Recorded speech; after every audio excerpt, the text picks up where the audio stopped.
My topic is trust in the divine. You know, it's like this.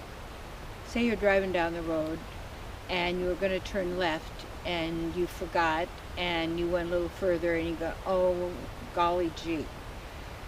Now you turn around, but the whole time you've got somebody maybe in the car, you know, why'd you do that? Wasn't that dumb? You're really stupid. How could you do that? You know, it's like, okay.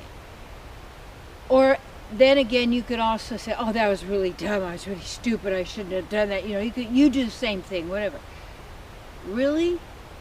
Wonder if it was divine guidance that had you forget so that you would miss something that could have been a real, what would you call it, challenge that you didn't want.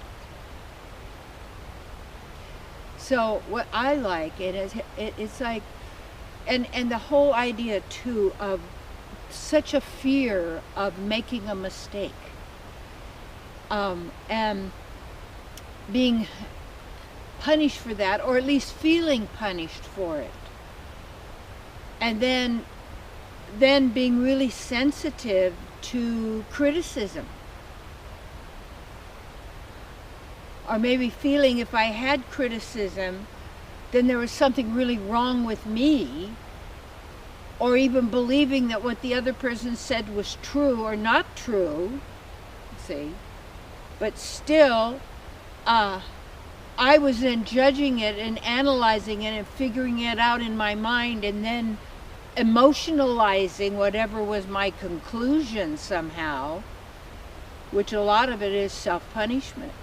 Through the emotions, you see, and then the physical pain and all of that. And what we've kind of been taught, well, not kind of been everywhere, that sickness is normal and natural. That disasters are, you know, nature. They're just part of nature. Well, not really. What nature are you talking about? Just like when people say, well, God said, well, which God? That my God, your God, their God? My state, what I like, is that knowing that at the very core of our being collectively, and it does state this in the Vedas also, that God, or the divine, however you want to call that, is the soul of every soul. So we have the same soul, and we're also individual souls. And that is not just all individual or all the same, it's both.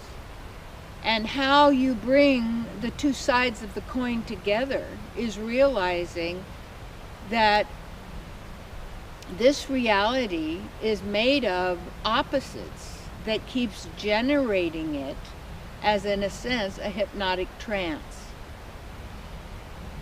And then through the senses, we get very attached to the pleasures of the senses, of what we want to see, taste, hear, feel, sense. And then it's like trying to get some little bit of morsel of nectar of pleasure. And so we'll get these temporary pleasures, but they're not satisfying.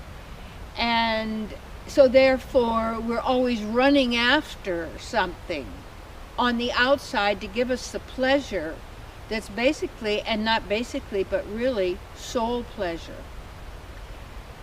And soul pleasure also comes out as physical pleasure, which is very interesting, because you're already in a state of pleasure.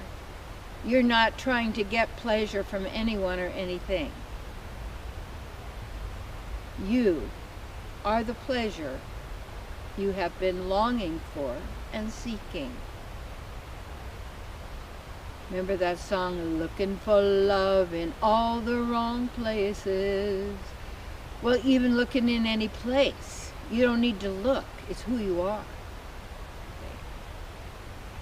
So when stuff happens, why are we all so upset? Oh, this happened, be careful, and this and that, instead of, if we're observing, we can notice, okay, hey, we can go with the flow.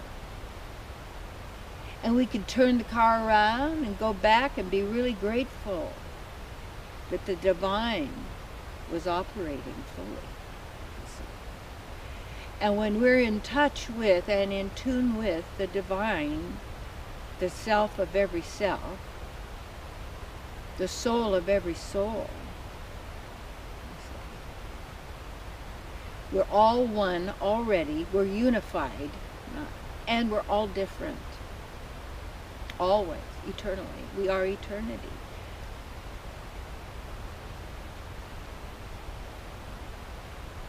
So when we trust in the divine,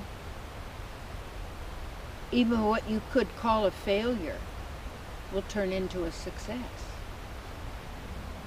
because of the gifts that you will receive from that as wisdom. And yet, know this as well. If we actually were really conscious and in touch with our own inner knowing, the divine, the self of every self, all is known there, all wisdom already. We don't need to return through reincarnation to keep learning and learning the next lesson, to make amends, to do this is, we need to stop, if you want, believing in birth and death, that you are this physical body that can die and is born. Your eternity. And this is, to know this and who you are, this is our work. So let's just, as stuff goes on, whatever comes up, instead of it's like, why are you doing that to yourself and the people that you say you love? It's this fear that's instilled, the anxiety, you made a mistake, you're gonna lose, it's over, who's better? Breathe.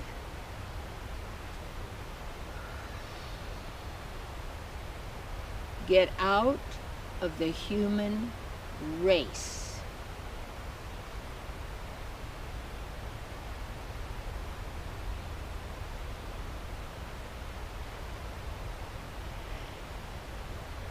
And be who you are.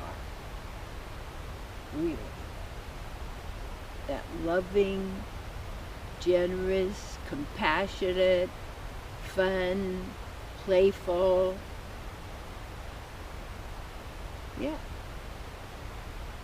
So how do we do that is just to start knowing when whatever goes on and you think it's not okay or it's not that right. Well, hey, don't be judging it.